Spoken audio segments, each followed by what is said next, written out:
Good afternoon, students. I hope everyone can see my screen.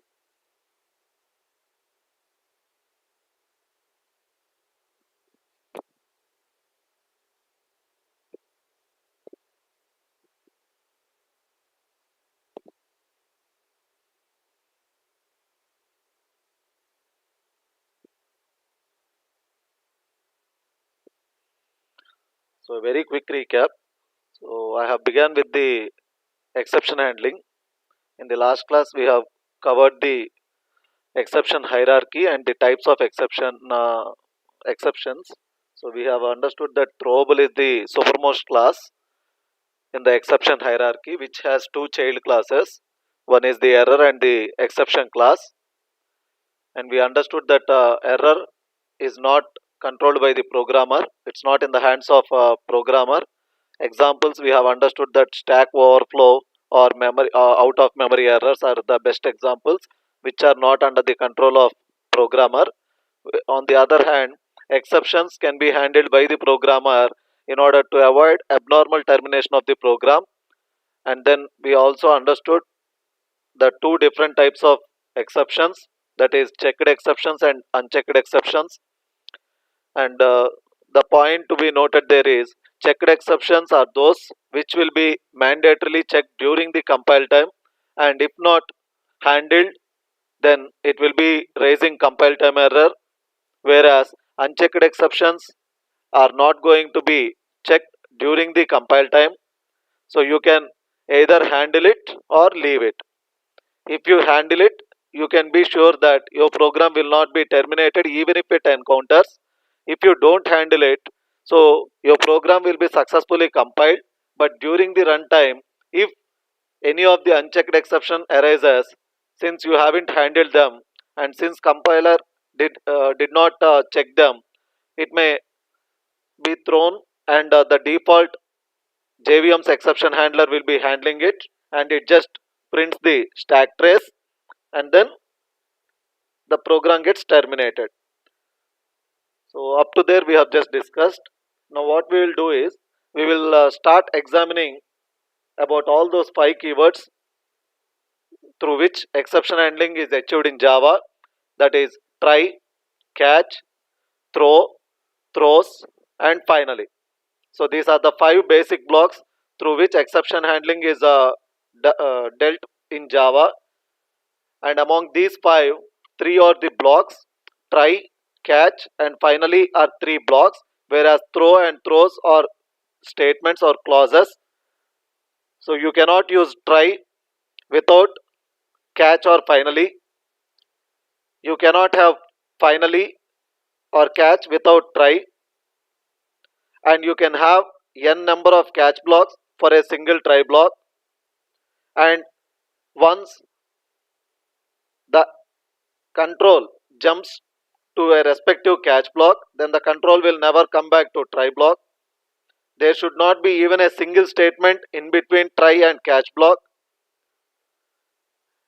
Whether exception occurs or not occurs, finally is one such block that gets executed guaranteedly. So these are the points that we have covered in the last session. So theoretically we have seen. Now practically we will just examine how these things are implemented and what are the points to be noted while writing this exception handling blocks. So all such things we will examine it in practically. Now I hope all of you are going through the logic building exercises and also here hands-on exercises. I hope all of you are just performing and selecting those checkboxes and clicking on update completion status. And since many of them have been performing this, the access to monitor your activities are removed from faculty, I mean from us. So it will be mailed to us for every 15 days as said by Wipro team. So once I receive, then I will get to know how many of you are really logging in into this app and how many of you are updating this completion status of the hands-on assignments. All that information I will just get to know once the Wipro team mails me your completion status. Now let's get back to the practical knowledge of this exception handling. Let me start my magnifier. So here it is, and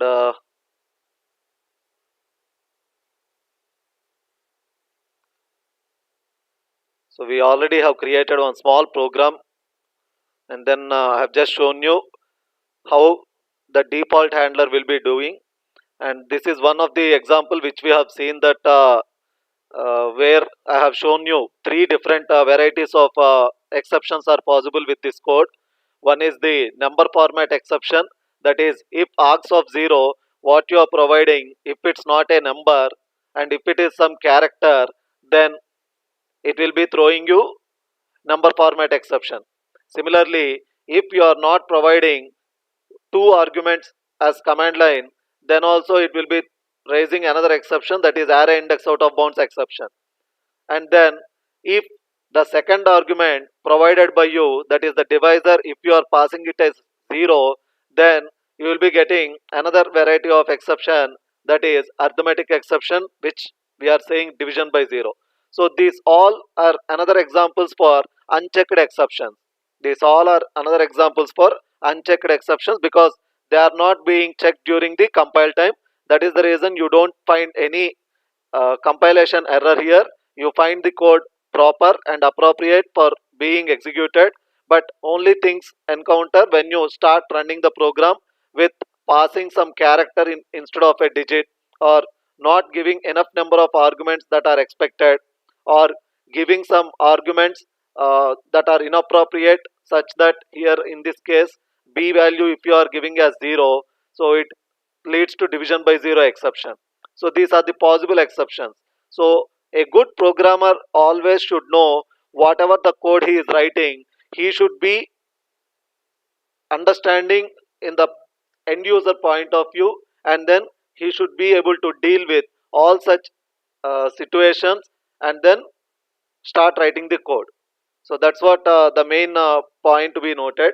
So whenever you write code, not just writing for the program to get executed, but also need to think in the end user point of view, and examine all the possible cases accordingly. If such invalid cases occur, how your program should further continue to run, all such cases need to be kept in mind while writing the code. Accordingly, exception handling blocks should be written. So now let us start understanding this code. Now what I'll just do is I'll just remove this code, and I'll write one simple method.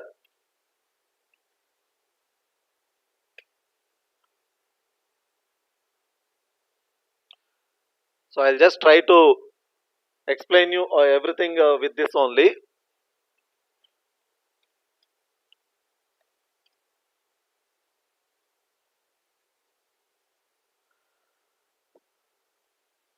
I'm just using a method static void throw new IO exception. So earlier, I mean in the previous session, I have discussed about the usage of try, catch, and finally, and throw and throws we haven't covered. Now in this session, we are going to cover and also understand the ways of asking questions here. So throw keyword syntax is like this: throw space throwable instance. So this is the syntax of throw space throwable instance. What is the purpose of this throw keyword? So throw, as the name itself makes you understand, it is used to raise an exception explicitly. It is used to raise an exception explicitly. That means if you are designing some application where you want certain conditions to be checked, then in such cases, if the required condition is not met by the user while passing input, then you can raise exception explicitly, so that you can give information to the end user to correct the input being passed. For that reason, we will be using throw keyword. So throw keyword is used to explicitly throw an exception. For example, if I am designing a simple registration form where user is supposed to provide his name, email, phone number, all such information, and if in the place of phone number field, if user is not giving 10 digits, or if he is not passing digits, instead of that if he is giving some characters, such cases we need to check, and then according to that we need to throw the exceptions. Similarly, if email id is asked in the application form, and if user is entering some text which doesn't contain this at the rate or dot com or co dot in or something like that, immediately you have to raise the appropriate exception. So because we can't accept all such things to be stored in the database when clicking submit by the end user. So for that reason, we require in real application development to raise exceptions for certain condition checks. For that reason, we use throw keyword. So throw keyword is all about raising exception explicitly, and the syntax is throw space followed by throwable instance. Throwable instance means it should be an object of throwable class or its subclasses. That's what the meaning throwable instance. Throwable instance means it should be an object of throwable class or its subclasses. Indirectly, any of the exception. That's what the meaning is all about. And here IO exception is one such example of exception. And here you can see I'm just instead of creating an object with a reference variable and then further throwing it directly, we are using this new IO exception, brackets missing. So this is what. So generally what we will be doing is, instead of having in single statement, most of them what they will be doing is IO exception OB equal to new IO exception, like that another statement will be created, and then here they will be writing throw OB. But industry doesn't uh, encourage such kind of practice, because unnecessarily you are wasting memory for storing that reference variable OB in the stack. So in order to optimize that memory in the stack, what industry will ask you to do is directly use the statement like this across the throw itself, so that you will not be wasting any memory for the reference variable storage in the stack. So this is the way how you will be doing. So it's only for a demonstration. You can just try and practice lengthier applications where you will be having certain condition checks, and in today's session I will even show you how we can create our own exceptions also. Here I'm just using IO exception, which is inbuilt. IO exception is inbuilt exception. So here IO exception, you need to import this java.io, because IO exception is present in IO package. Most of the exceptions are part of the java.lang package only, but there are certain exceptions part of other packages as well. So SQL exception is present in SQL package, IO exception is present in IO package. Like that, there are certain exceptions which are related to specific packages, but majority of the exceptions come under the java.lang package, which will be the default package for Java. So here you can just see what I am doing is I have just created a class with the name exception demo, and then I have just created a method. And why I have named this method static is so that I can directly call this method from the main method rather than creating object for this class. We already have seen in the previous classes that static methods can be accessed directly from another static methods without the objects being created. Only for that reason I have just used here static keyword for this method yum. And here in this method I'm not writing anything, just simply I'm throwing an instance of IO exception. Now here just observe what I'm going to do. I'm just trying to call yum. I'm just trying to call yum. So when I'm calling yum, you can just see here this particular exception is not being handled. This particular exception is not being handled. So when you are not going to, when your method is not going to handle the exception, when your method is not going to handle the exception by its own, then what must be done is you have to declare throws. You have to declare throws. Understand this? I'll even show you try catch finally also. But time being, since I have already covered discussing that try catch finally theoretically, I'm just starting explaining you this throw and throws first. So throw keyword is used to explicitly throw an exception. In this case, I'm directly throwing without any condition check, but in real time applications, you will not directly throw any exception like this without any condition check. You are going to check for certain condition, and if the condition expected was not met, then only you are going to throw the exception. It's only for example purpose. Directly I'm throwing exception without any condition check. Understand that fact. And here you can see what I have done. I have written throws IO exception. What is the difference between throw and throws? So throw is used to explicitly throw an exception, whereas throws is used across the method declaration, specifying all the list of exceptions that the method might throw but not handled by the method. I repeat, throw is used to raise or to throw an exception explicitly, whereas throws is used across the method declaration, containing list of exceptions that the method is possible to throw but not handled by the method. That means now in this method declaration, you can just see that static void m throws IO exception, and it's not mandatory that you have to declare only one single exception. You can have any number of exception like this here. So you can also have here a number format exception.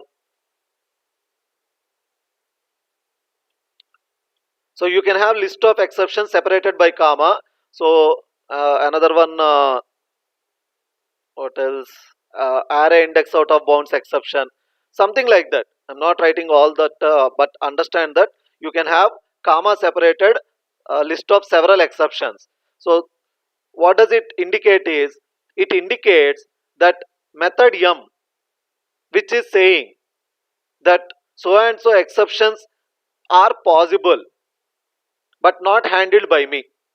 So here method m saying that it is possible to throw IO exception or number format exception but not handled by itself. Then who should handle? The answer is simple. Whoever calls this method m, whoever calls this method m, it is their responsibility to handle all the exceptions that method m said that it might throw. So here method m is saying that it might throw this IO exception or number format exception, but I'm not going to handle, because method m is containing some statements which are required by some other methods. So whoever will be calling this method m, it is their responsibility to handle the exceptions that method m said I might throw. In this case, method m is saying that it might throw IO exception or number format exception. And who is calling that method m? In this case, you can see from main method I am calling. From main method I am calling. And if you observe, main method is calling method m, and method m is saying I might throw IO exception and number format exception. Since main method is calling method m, it must only handle that IO exception and number format exception. So this is the purpose of throws and throw. So throw in order to explicitly throw an exception, whereas throws will list several exceptions that the method might throw along with the declaration. Along with the declaration. So this point to be noted. Now here the best advantage for going to IDEs, here when I move my mouse cursor, you can see 3 quick fixes are available. Here when I move my mouse cursor, you can just see 3 quick fixes are available. Surround with try multi-catch, surround with try catch, add throws declaration. If I click on add throws declaration, then main also will be having the statement add throws declaration. You can just see, if I am selecting that, the error is gone, and here you can see again the same thing appeared. Again the same thing appeared. So this point to be noted. I hope everyone understanding. So when I haven't written anything, and when I moved my mouse cursor, the IDE is giving me 3 options. Add throws declaration, because since main is calling M, and since M is saying that it might throw IO exception or number format exception, it's the responsibility of main to handle them. If not, it also should be declaring throws that particular exceptions, so that whoever will be calling main, who will be calling main, by default main is the starting point, so JVM only will be calling main, so JVM will be handling that exceptions if encountered. So JVM will be handling those exceptions if encountered when I click this add throws declaration. So this is the point to be noted here. What is the other option what you have seen? So here the other option what you have seen is surround with try or multi catch. So here you can see catch number format exception or IO exception. That means if number format exception occurs or IO exception occurs, so we are just asking is to print the stack trace. So in the last session also I have just brought this statement print stack trace. So what is this print stack trace? So print stack trace is the method that is used to print the program's execution stack. Print stack trace is the method that is used to print the program's execution stack. So this will be mostly useful by the programmers for debugging purposes. For whatever the applications they are going to develop, they will be developing with all points being considered, and they will be handling all the expected catch blocks. But what in case if any unexpected things happen, for knowing that they will be using this print stack trace method, uh, which will be printing all the programs execution stack that will be used for debugging purpose. So this is the way how to handle that. You can also examine the third option, surround with try catch, like this. Rather than having in single catch block, you will be having different ways. So this is the point to be noted here. So this is how you will be handling, and here you can see to do auto generated catch block. Here you can write your statements. That's the only thing, because I'm using IDE's auto generating blocks. Automatically it will be raising this comment statement to do auto generated catch block, like that. So you can just remove this comment and fill in your statements. So these are the points to be noted.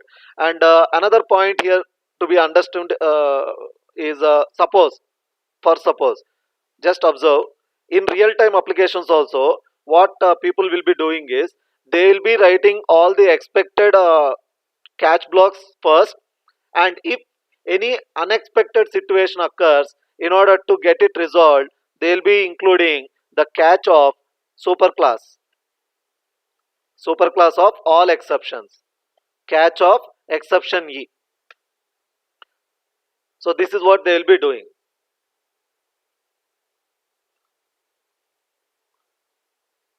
So here you can see, very simple, what I have done is, so the expected exceptions are number format and IO exception. Apart from these exceptions, if any other exception occurs, then rather than my program being terminated for an unexpected exception, what I will be doing is I will also include catch of exception as the very last block in my list of catch blocks. Remember this, it's very important. So in real time they will be also including the catch of supermost classes of all exceptions, like this, but it has to be written only in the last. What happens if I write it in the first? Just observe what I'm doing. I'm just cutting it, and I'm writing this catch of exception here. Now you can see error. Now you can see error being raised. The reason is, if you write catch of exception as your very first block itself, then since it is the parent of all exceptions, since exception is the parent of all exceptions, then any type of exception can be caught by this exception class itself. Any type of exceptions can be caught by this exception class itself. It can be number format exception, it can be IO exception, it can be array index out of bounds exception, it can be null pointer exception, it can be class cast exception. So if you write catch of exception as your very first catch block, that is following immediately after try, then any type of exception will be caught by this exception class itself, because it is the parent of all exceptions. Then there is no point for the other catch blocks. And in Java, unreachable code itself is exception. That's what here you can see, unreachable catch block for number format exception. It is already handled by the catch block for exception. The same thing you can see for IO exception, unreachable catch block for IO exception. It is already handled by the catch block for exception. So the point to be noted is, so whatever the catch blocks you are writing, it's up to you, but just make sure that the subtypes are written first and then the base types are written next. If you write the base type first, then everything will be handled by the base type, not giving chance for the subtypes, which is also exception.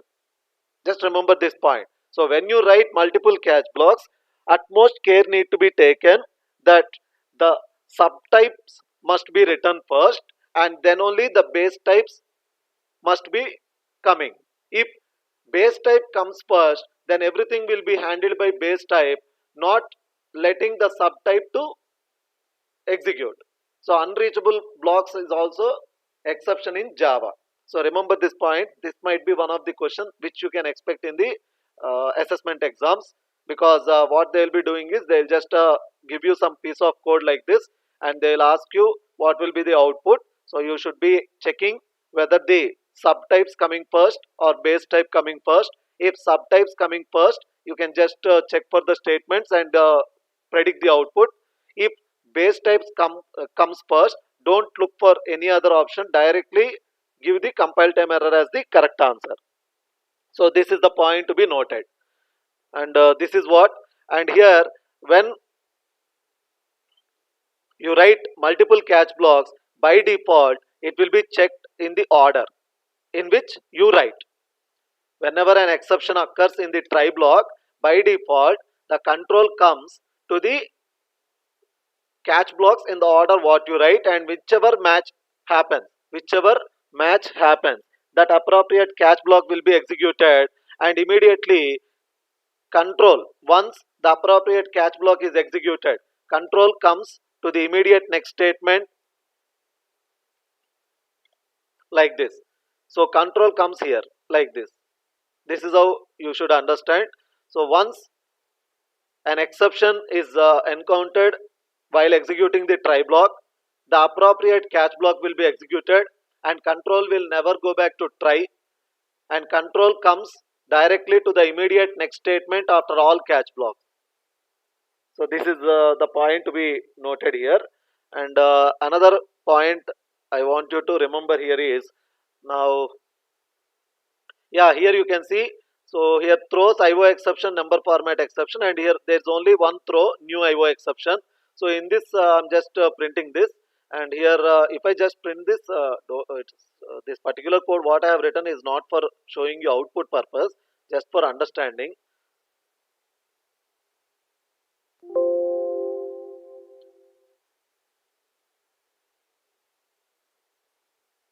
So here you can see what you are getting. So java.io exception, this is coming from the catch block what you have written, and here you can see line number 7 and line number 11. So this is what the stack trace.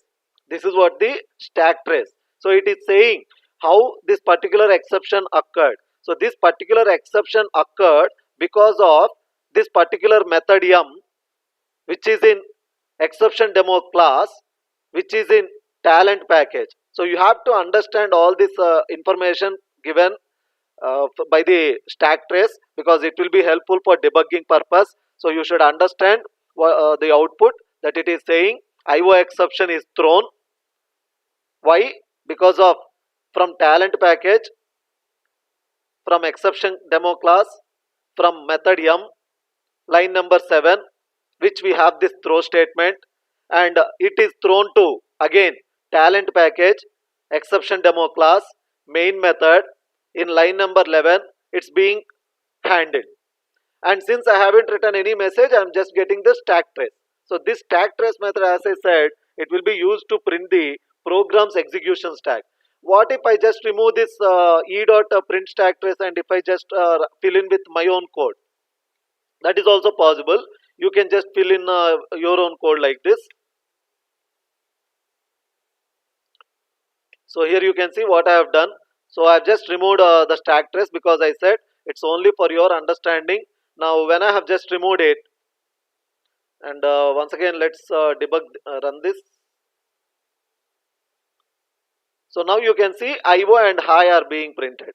So IO and high are being printed. So here when control comes to the main, and here you can see m is being called, and method m is throwing new IO exception, and there is no corresponding catching block of this IO exception. And again control comes back to this calling place, and in the calling place the first catch block is number format, which is not mapping with the exception being thrown. So it checks with the second block, so it is matching. So the corresponding catch block got executed, and after that again control comes back to the immediate next statement after all catch blocks. So this is being printed. So I hope everyone understood this. Now let me give you another example. Now what I'll do is I'll just create another class here. I want to show you one more example here for you. So class test 11 extends exception demo. So you can just see what I'm just doing. So I have just created another class which I'm making it subclass to the exception demo class, that is the above class itself. So this class itself I'm just making it as this parent for this test 11, and the point what I want to convey here is void m. Now here you can see this is the overridden method. This particular exception demo class is containing a method m. Okay, uh, it's a static method anyway.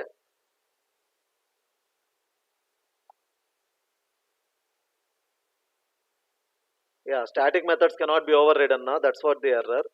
Suppose if I just do this, but here it will come error anyway.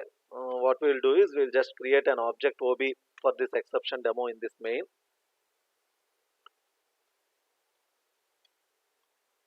So in the, because non-static methods cannot be called directly from the static method, so for that reason I'm just creating a,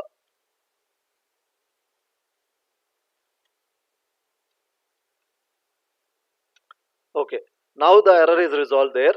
Now if you observe, so here we have a method m that is saying it throws IO exception or number format exception, and here there is another method void m, and suppose if I just say here throws uh, and if I say some, okay, I just say some class cast exception.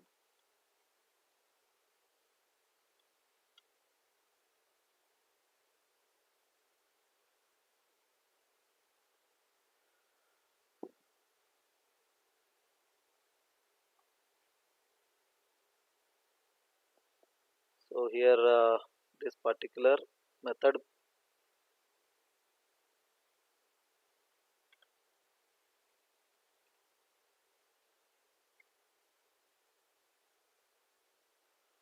anyway annotations I haven't discussed with you, so let me not get into that.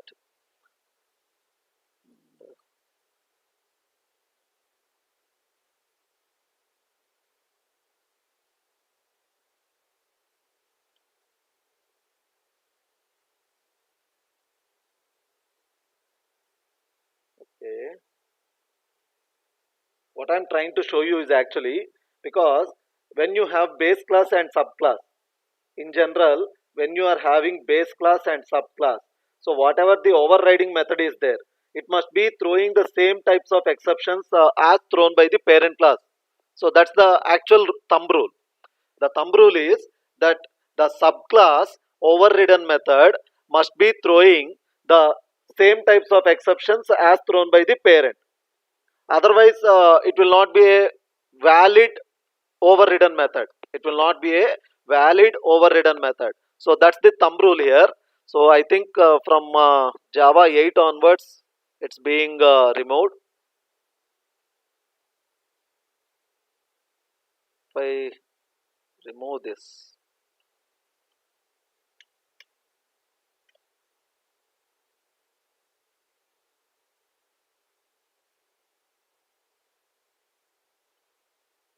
okay. Anyway, I think from 8 onwards, it's being replaced. But the thumb rule is that when you have superclass and subclass, so whatever the superclass method throws the exceptions, the same exceptions also must be thrown by the overridden method of the subclass. This is the thumb rule actually. But here it's not giving any error because it's being understood, I think.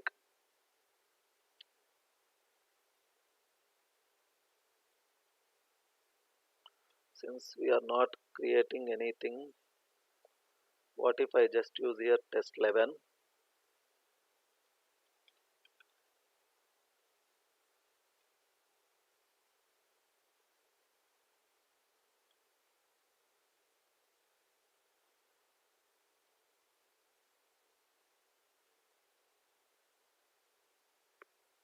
So yeah, it's nothing mistake there anyway. Here what is happening is this particular method is being called now. The overridden method is being called. So there's nothing error. Okay then. Anyway, you can just ignore this thumb rule. But the thumb rule before Java 8 is whatever the overriding method is there, that is the subclass overridden method, must also throw the same exceptions as thrown by the parent. So this is the thumb rule. So if it comes in theory, then you can just remember this statement what just I said. So before Java 8, so whatever the subclass is overriding the parent method, so whatever the parent method is throwing, I mean throws, the same list of exceptions should be even thrown by the child also. Just remember that point. And another point to be noted here is you can even have nested try catches. There's nothing wrong in that. So with nested try catches, what you will be doing is you have to understand that it is completely separate there. So when you are having like this try, what happens is this particular try, if it is raising any exception, first it will be checked, does it have the corresponding catch or not.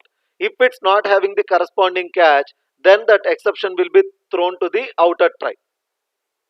Then it will be thrown to the outer try. Understand once again. So you can even have like this nested try. So when you are having nested try, only thing what it will be doing is, so when it is processing the inside try, and if any exception occurs, then it will check, does this particular inside try have its own catch to handle this particular type of exception. If not, then it will be propagated to the outer try. If the outer try is also not having, then it will be propagated to the outer try. Like that, it will be uh, throwing it to the up to outermost try until it is being handled at some point of time or not. If it's not handled even up to the outermost try, then the Java, I mean JVM's default exception handler comes into picture, which prints the stack trace. That is, it prints the program's execution stack and terminates the program. So like this, you can even have nested tries also possible. That will be generally done in real time application developments. The point to be noted is the innermost try, if it's not having the catch to handle that particular innermost try's exception statement, then it will be propagated, I mean thrown to the outer try. If it is also not having, it will be thrown to the next try. Like that, it will be thrown up to the outermost try. At some or the other point of the place, it should be caught. If not caught, then finally JVM's default handler comes into picture, which prints the stack trace and then terminates the program. So this is the point to be noted. And now what we will do is, we'll try to create a user defined exception and then understand with another program how the user defined exception can be used by our application. So for that, what you need to do is, you need to create your own exception that will be extending exception class. So you need to create your own exception that will be extending exception class. So if a class inherits some class, by default we will say it is of that particular type. I mean, if you have apple class extending from fruit, then automatically what do we say? Apple is a fruit. Similarly, if I have a class splendor extends bike, then what do you say? Splendor is a type of bike, because it is being extending from that particular class. I hope everyone are getting my point. So similarly, if I write my class extends exception, then automatically your class becomes an exception type. Your class becomes an exception type. So for that reason, when you want to create your own exceptions, then what you need to do is, you need to create a class and you need to extend your class exception class. So when you have your class extending from exception class, then your class becomes of type exception. So here whatever the exceptions we have just used so far here are IO exception, null pointer exception, class cast exception, array index out of bounds exception. All these are inbuilt exceptions, and as I said, majority of the exceptions are part of the java.lang package, which is the default package that gets imported to every Java program. Whereas other exceptions are there, like IO exception being part of IO package.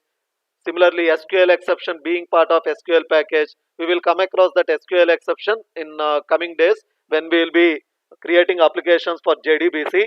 So for JDBC, I am using Oracle database, because according to Wipro, they are using Oracle.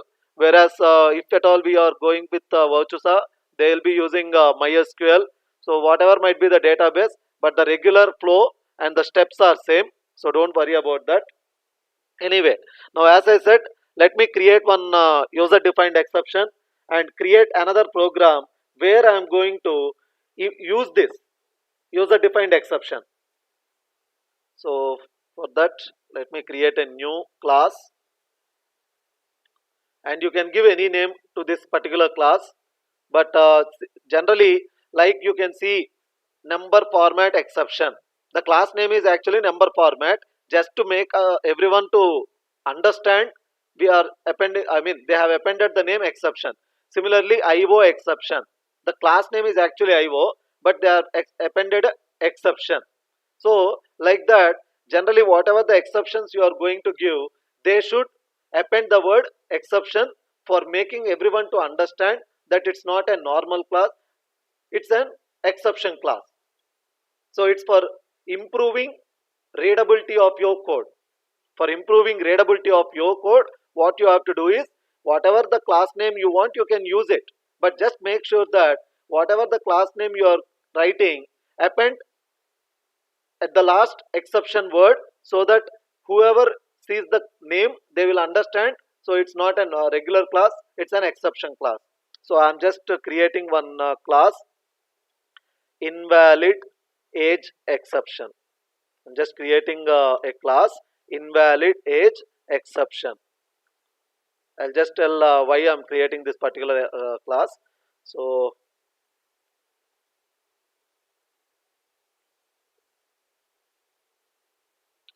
what is this invalid age exception is, I'm just creating a simple constructor which I'm going to return. It's indicating that age cannot be less than 18. You just assume that I'm having a class where I'm just checking for right to vote, and we know that age less than 18 cannot have the right to vote, and if the age is less than 18, I want to raise this exception. For that reason, I'm just creating this particular class. And as I said, every class, I mean, if you are creating an exception class, then your class should extend exception class. So here you can see my class name is invalid age exception. Since it is extending from exception class, it is clear that it is an exception type. The super type itself will be applicable for this subclasses by nature. And then public invalid age exception. So I am creating my own constructor, so that when this particular exception is being raised by the respective applications, then automatically my own constructor I'm just using sys out control space, and then I'm just saying user defined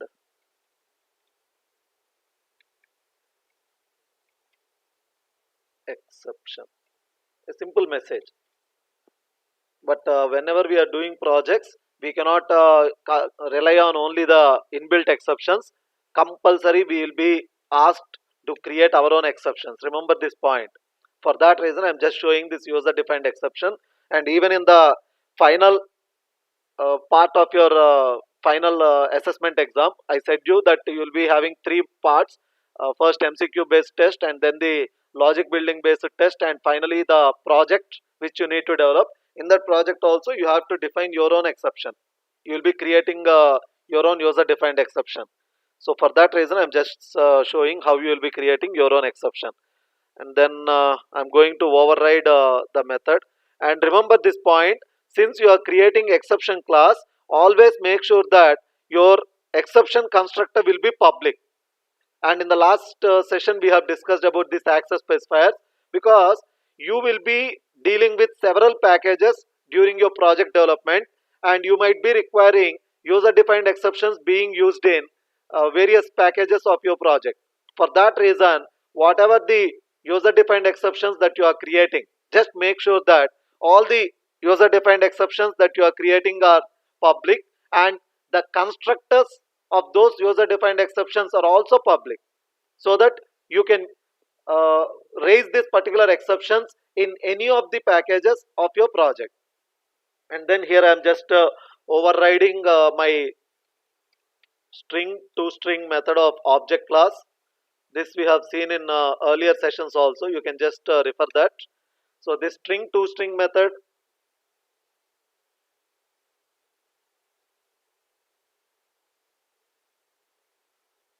will be returning string, and this method is of the object class. So age cannot be less than 18. It's a very simple message I'm returning. So whichever application will be validating the age given by the end user, they have to check this particular constraint. And if the age given by the end user is less than 18, then you are going to call this particular exception. That's what this exception class which I created. So here it's very simple. I just created a class saying invalid age exception, and since I'm saying it's going to be exception class and not a regular class, I have just extended my class from the supermost class for all exceptions, that is exception class, and I overridden the toString method of the object class, and through that I am just returning the message age cannot be less than 18. This is the simple class which I created. And now, in order to use this, I'll just create one more program. Let's create one more class, and then write a simple code for understanding that. So user defined exception So these are the coding standards. You just need to understand when I am using the naming conventions. So as per the coding standards, you should be using the names that makes everyone understand. The readability of the code should be appropriate. Nobody should again ask what this is for, what this is for, like that. In such a way, you should use the names for variables or methods or for classes. So in this, what I'm going to do is, so user defined exception demo, and in this what I'll do is I'll just simply create one flag variable. You will understand while I run this code why I have taken so and so variables, all that. And then okay, this has to be instance variable. Let me cut this and paste it above main method. And then here what I'll be doing is I'll just write try, and then int age equal to integer dot percent of 0. So I'm just reading or I'm passing the age from the command line argument. That's what it just says. Next, so whatever this error, you can just understand, because try cannot be idle like that. It should either be associated with the catch or finally. That's what that error. It will be coming until you uh, write your own catch block or finally block. Integer dot parseInt args of 0. So this is for converting that. And then if age is less than 18, so what am I supposed to do? If age is less than 18, I am supposed to raise the exception, throw new. So I hope you remember the name what I gave. So I've just given the name invalid age exception. So I'm just reusing the same name, invalid age exception. I hope everyone understood this statement. So I'm just reading the age from the command line argument, and whatever the age being provided, if it is less than 18, then I am calling my own exception, that is invalid age exception. And then what should be happened? For that reason, we will be writing our own exception.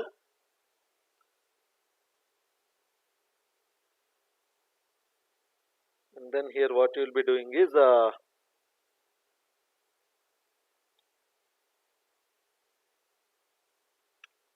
so catch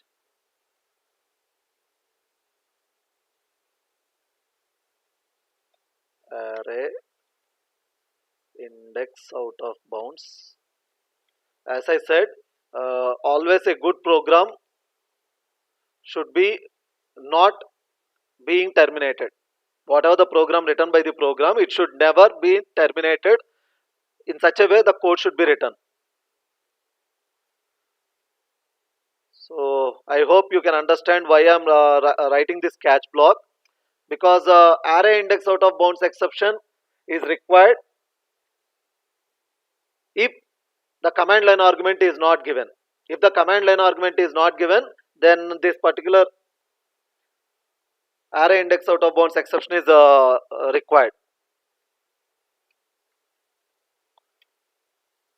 So if at all this particular block gets executed, I'm just setting the flag 1. Initially I have set the flag to 0 now. So that's what. And now similarly, if the expected field is integer, and if at all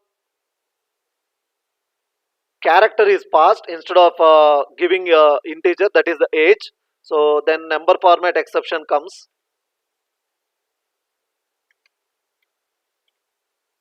So observe this. Now why I have written number format exception is because if at all the command line argument being passed is not an integer, if it's a character, then number format exception is encountered. So you should understand while you write the code what are the possible exceptions, and accordingly you should write. And next, if at all argument is not passed, then array index out of bounds exception. If argument is passed, but if it is not a integer, number format exception. And if it is not greater than 18, then invalid age exception. So for that reason I have just used this. Now you can see all the errors are gone, so no error is there. You can check it here. If any error is there, it will come here red mark. Now if at all any of these things are being done, I am setting the flag to 1, and then what we do is I am just printing E. What will be happening you will understand. And then if flag double equal to 0, then it's a very simple application just to make you understand how to use user defined exceptions. So this is my program. Now it's ready for execution. Once again I'm just showing this is my invalid age exception class, which I have defined my own constructor. And always do remember that your class should extend this exception class, and always the user defined exceptions should be declared public, and the constructors also should be declared public. And in real time compulsory, every user defined exception class being defined by you should override the public string to string method of the object class, and this string to string method is of the object class. And in this user defined exception demo, simply I have just taken a flag variable 0 just to understand that if the exception is raised, whatever might be the type of exception, if exception is raised, then I am setting the flag to 1. If exception is not raised, then the initially set flag value 0 will be there, and then that I am just using to display the message success. So it's very simple. And in this particular main method you can just see I'm just checking for the condition. If age is less than 18, then only I'm raising this exception. Now for this you can just see run as Java application.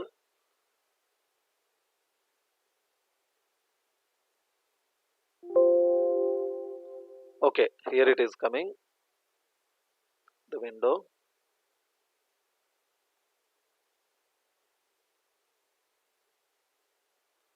Okay, here we are not displaying any message now, so that's the reason you are not getting any output. Actually you are supposed to get this array index out of bounds exception, but I haven't displayed any message here. So let's write a simple message AIOB, just a shortcut for array index out of bounds. Similarly, let us include this number format exception also, because you are not getting any message. That's the reason you will not be able to understand. Just to understand what type of exception occurred, here I'll just write NF indicating number format exception. And now let's save this, and let me once again run this. So here you can see the message AIOB is being displayed. So what is this AIOB being displayed? So it's from here, it's coming from here. That means, oh sorry, here. That means since you are not passing any argument, you are getting this block executed. And since the flag value is set to 1, and you are not getting any success message being displayed. Now let us pass the arguments. We have seen in the earlier classes how to pass. Go to run configurations, and in the arguments tab give the argument. If I am giving some a, and then I have just given one argument a, so which will be the args of 0, and then click on apply, close, and then once again right click, run Java application, and then here you can see NF. What is NF? Number format exception, this one. So it occurred because of this block being executed. So what is the reason? Because the expected argument is provided, but it's not a number. So let us again go to run configurations, and change the argument from a to 15, and then click on apply, and then close, and again get back to your code, and right click, run as Java application. So now you can see the messages, user defined exception, age cannot be less than 18. So from where you are getting these messages? So these messages you are getting it from your user defined exception. So this statement got executed and this statement got executed. How?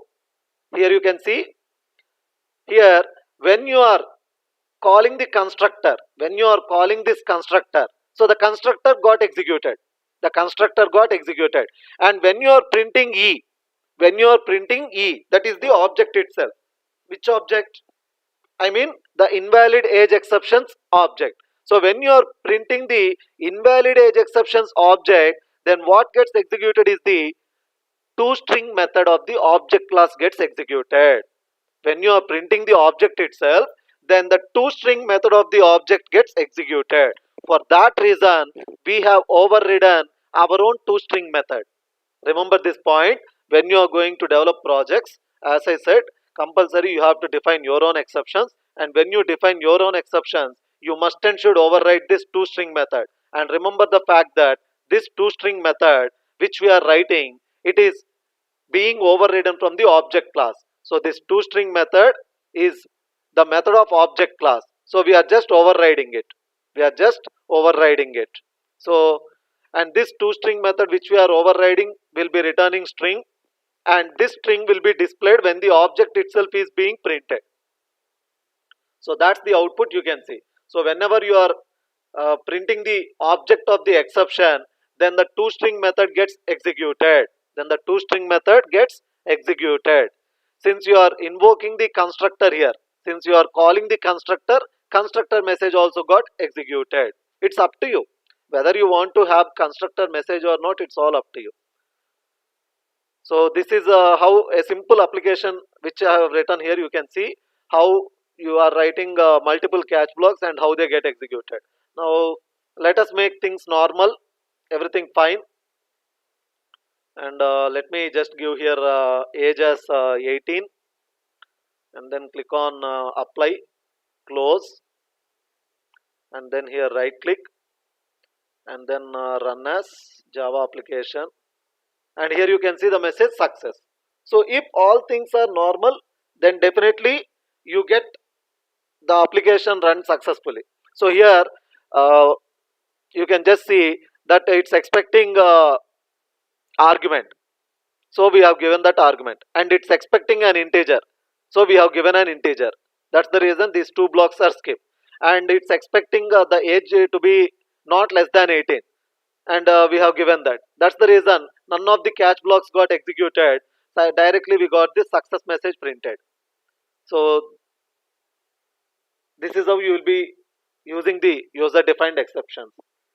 I hope everyone understood how to create user defined exceptions. And very quickly, before winding up the session, I want to show you one more thing. That is,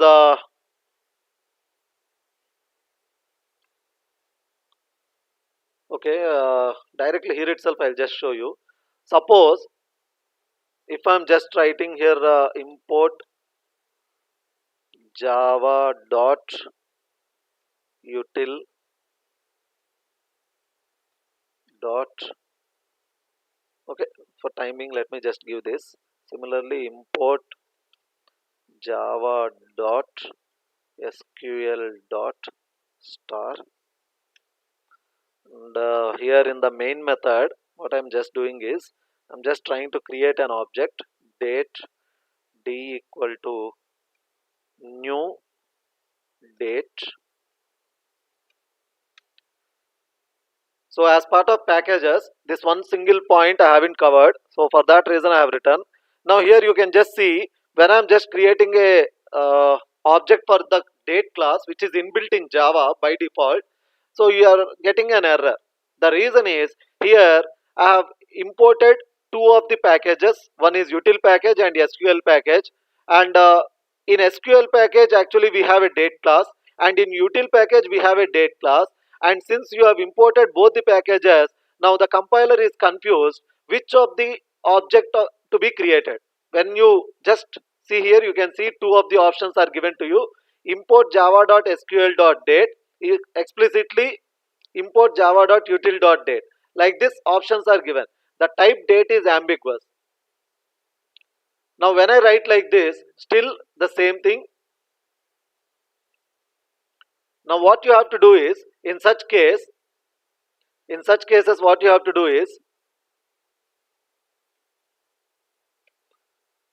don't use star, because star indicates importing everything.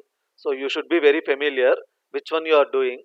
But similarly, you can't use for both the same. And here what you have to do is okay, since I am having both, and here now automatically what happens is, when I write like this is one way. This is one way. I'll just show you both the options. Now when I write like this, since you have written util.date, since you have written util.date, so automatically now compiler is not confused, because it understands that since you have written star, so SQL package might be imported for some other reason. Since you are importing date exclusively from util package, whatever the object you are creating, it is for java.util. This is one way. Just understand, I'll show you another way. So when you are writing star, and when both the packages have same class with the same name, I mean same name of class, then in such case, for one of that you should write star, for the other one you should be writing specific. This is one way. Now it's not confused. Now compiler is not confused, because since you have written here sql dot star, it understands that SQL package you are importing for some other classes, and since you have written exclusively java.util.date, whatever the object you are creating, it's exclusively for java.util.date.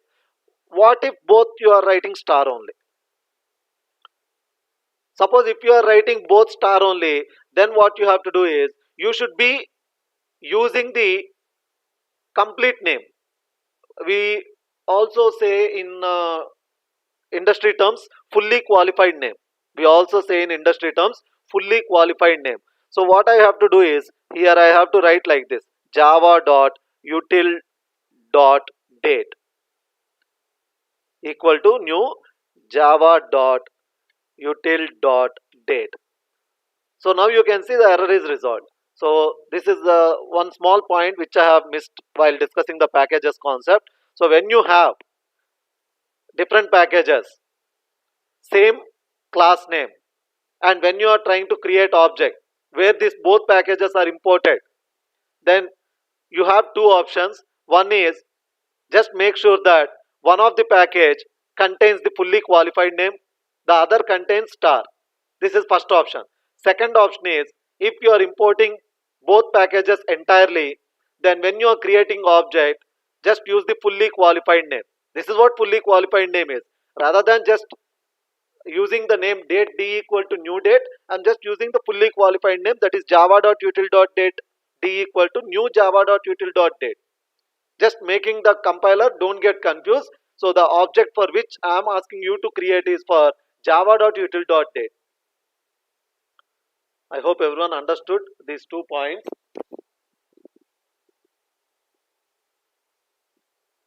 So this is a, you will be dealing with exception handling.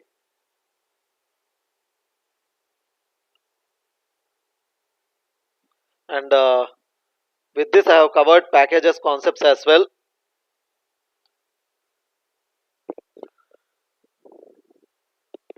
Let's get back to this PBL. So Java fundamentals are covered, oops or inheritance covered, Eclipse overview I have just given now the enough options that are required for you. Here abstraction, packages, exception handling I have covered. And okay, I think you can understand the use of finally. I haven't shown you using finally, but just understand that finally. Okay, very quickly I'll just show you the use of finally. I haven't used it, but it's very simple to understand. Now here, if I just use this finally block,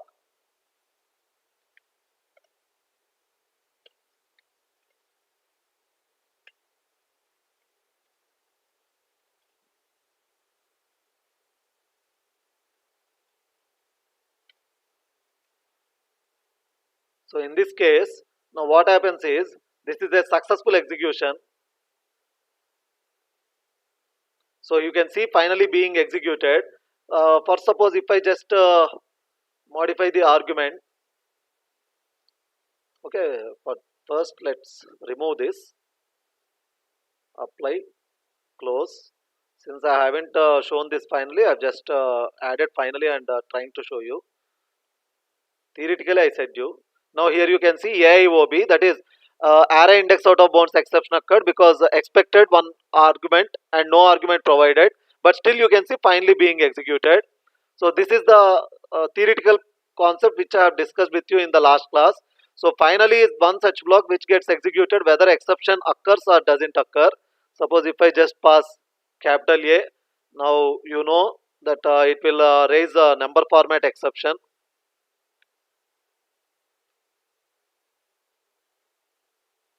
So you can see number format exception is raised and finally is still getting executed. And similarly, if at all you give some age less than 18, apply and close, and run as Java application.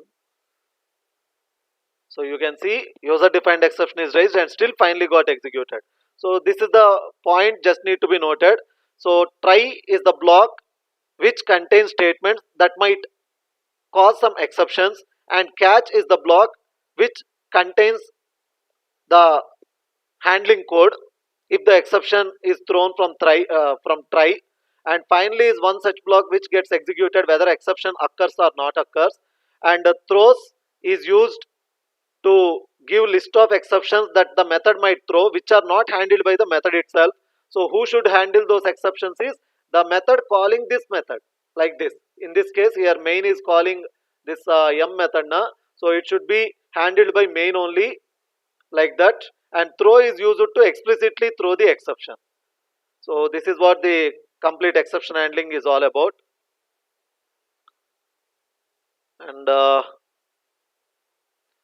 I just want you to go through the quiz parts.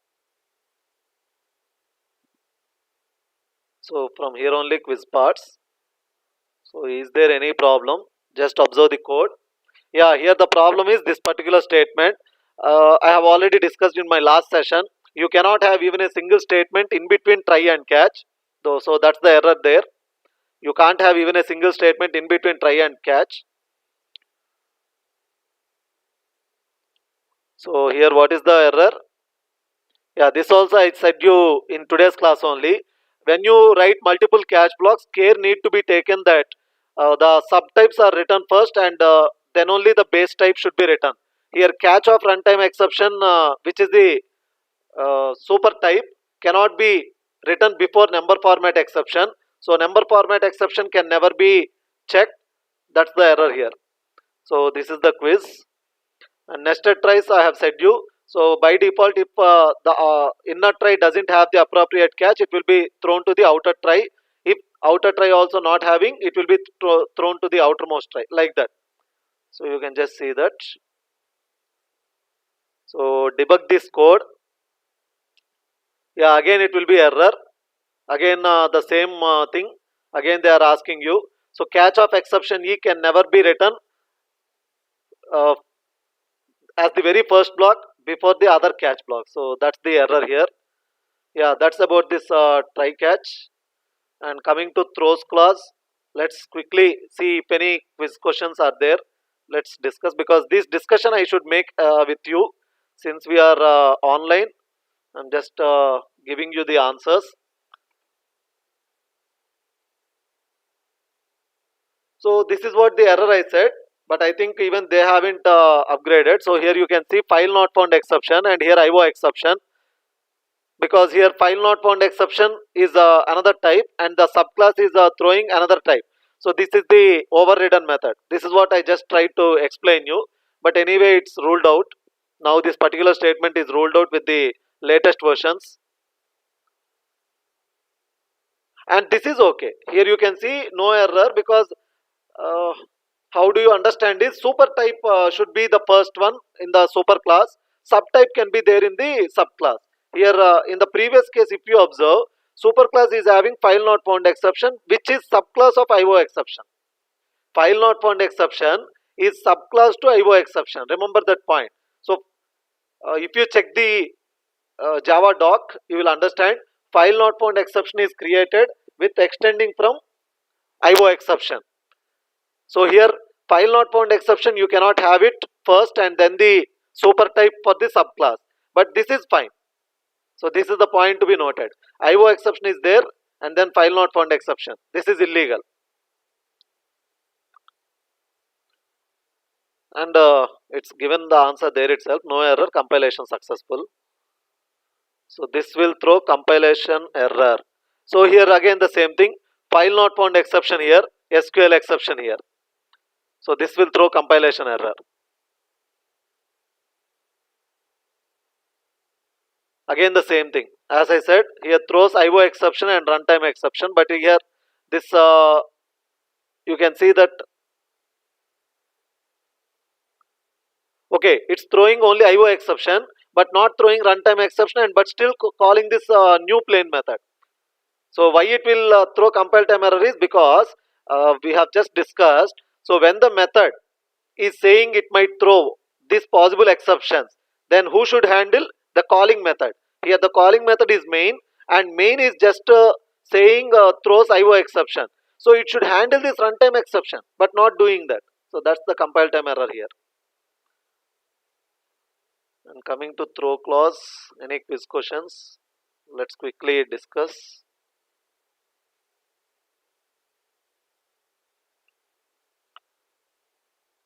Okay, match the following. An exception is. So what is the answer? Yeah, option C. For option A in column A, the mapping is option B, option C in column B. So an exception is an event that can disrupt the normal flow instructions. Next, throwable. Yeah, option D. For throwable, it is option D. This class is at the top of exception hierarchy. I have shown you that in the previous class. Next, arithmetic exception is, yeah, option B, caused by dividing an integer by 0. So it's simple. Catch block is an exception handler. Next, throw is used to throw an exception explicitly.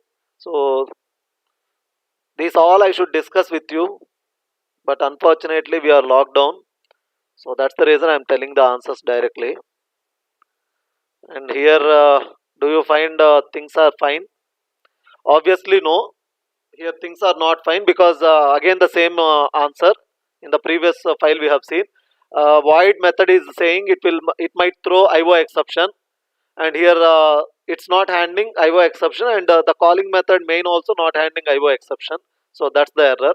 Yeah, that's it here. And lastly, finally clause. Let's see if any quiz questions are there.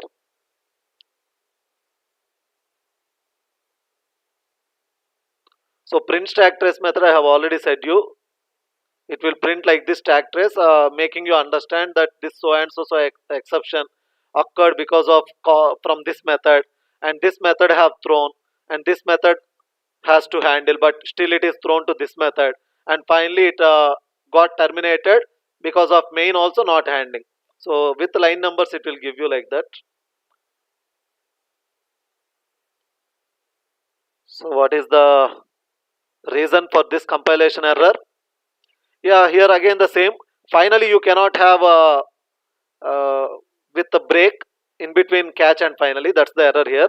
Here you are having try and catch, that's fine, but in between catch and finally you can't have this system.out.println.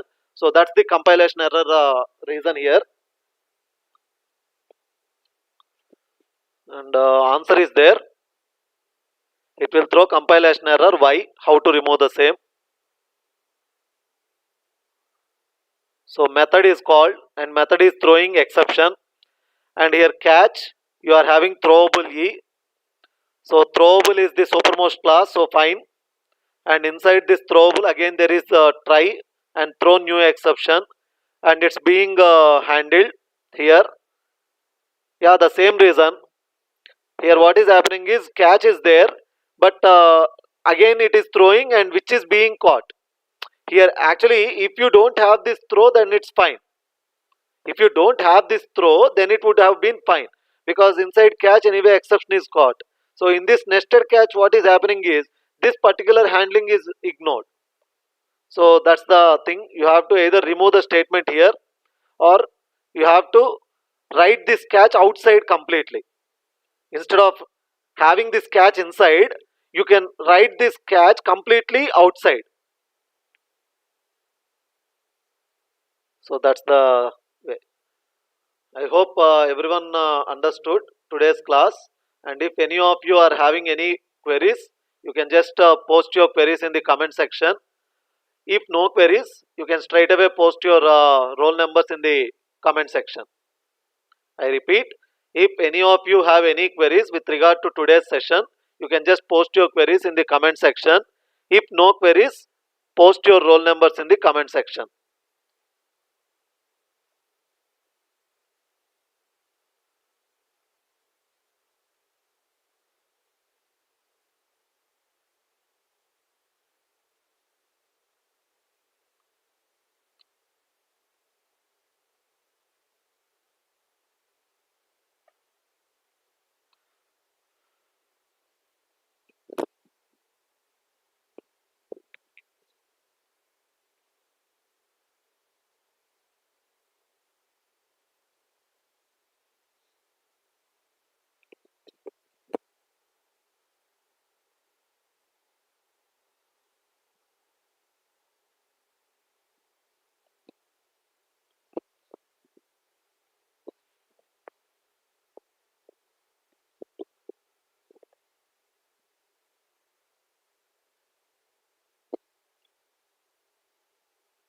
So I don't see any queries being posted. I hope everyone understood today's class. So tomorrow's class is going to be important because I am going to discuss the wrapper classes and JUnit. I'll show how the JUnit test cases will be created. So I think JUnit is not covered as part of your curriculum for both CSE or ECE. So tomorrow I'll show how to create a JUnit, that's creating test cases with a small program. We'll create a small program and then we will apply JUnit, and we will see how the things are being passed as test cases. All that we will see with examples. So tomorrow's agenda is wrapper classes and JUnit. So since no queries, and since everyone have posted your roll numbers as attendance, let's wind up for today and let's meet tomorrow at 10:30 a.m. again. Bye.